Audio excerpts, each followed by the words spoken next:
বাড়িতে আছে স্ত্রী পুত্র, তবুও ঠাঁই হয়নি বাড়িতে। ঠাঁই হয়েছে অন্ধকার ঘেরা জঙ্গলের বেড়াচাপা হাজরাতলা শ্মশানের মন্দিরের দালানে। এই ব্যক্তিটির নাম অজিত আচার্য। এক সময়ের কাঁচি মিস্ত্রির কাঁচি তৈরির পেশায় যুক্ত এই অজিত আচার্যের একটি পায়ের একটি আঙুল কেটে পড়ে তা পচে সেখান থেকে পোকা বার হচ্ছে দুর্গন্ধ।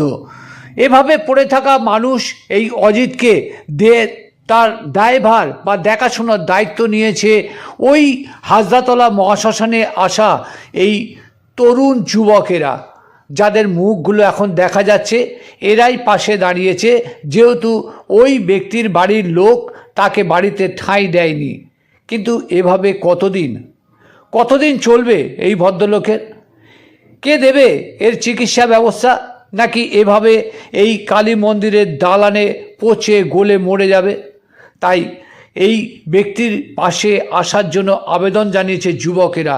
তাদের পরিবারের কাছে আর্জি, কেন এভাবে তাকে বাড়িতে না নিয়ে গিয়ে ফেলে রাখা হয়েছে এই মহাশ্মশানে। অপলক দৃষ্টিতে এই অজিত আচার্য তাকিয়ে আছে কবে মিলবে তার এই রোগের সুরাহা, অর্থাৎ সমাধান, কবে ফিরবে বাড়ি। এমন অপলক দৃষ্টিতে তাকিয়ে থাকা অজিত আচার্য কি বলছে তা শুনুন। নাম কি?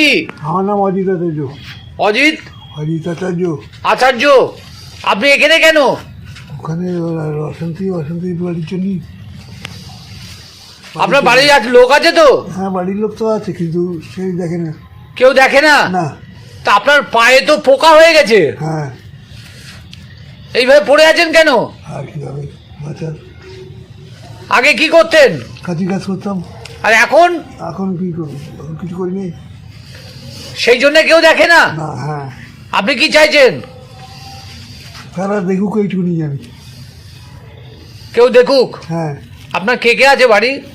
বাড়ি 2 ছেলে আছে, সব আছে। বউ আছে? হ্যাঁ। কেউ দেখে না? না। খান কোথায়?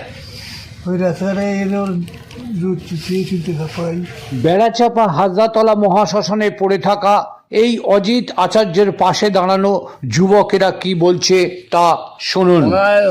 পায়ে আঙুল পচে গেছে এবং পায়ের ভেতরে আঙুলের মধ্যে পোকা হয়ে গেছে এবং দেখার মতন কেউ নেই। এবার পায়ে যেসব ছোটো ছোটো বাচ্চা কাচ্চা আছে তারা সবাই চাঁদা তুলে ওষুধ ও যাবতীয় জিনিস কিনে দিয়ে যাচ্ছে। এখন এনে আশেপাশে থাকার মতন কেউ নেই। আজকে যদি ওই বাড়ির ফ্যামিলি যদি কেউ এসে থাকে বা ডাক্তারখানায় নিয়ে যাওয়ার মতন কেউ নেই।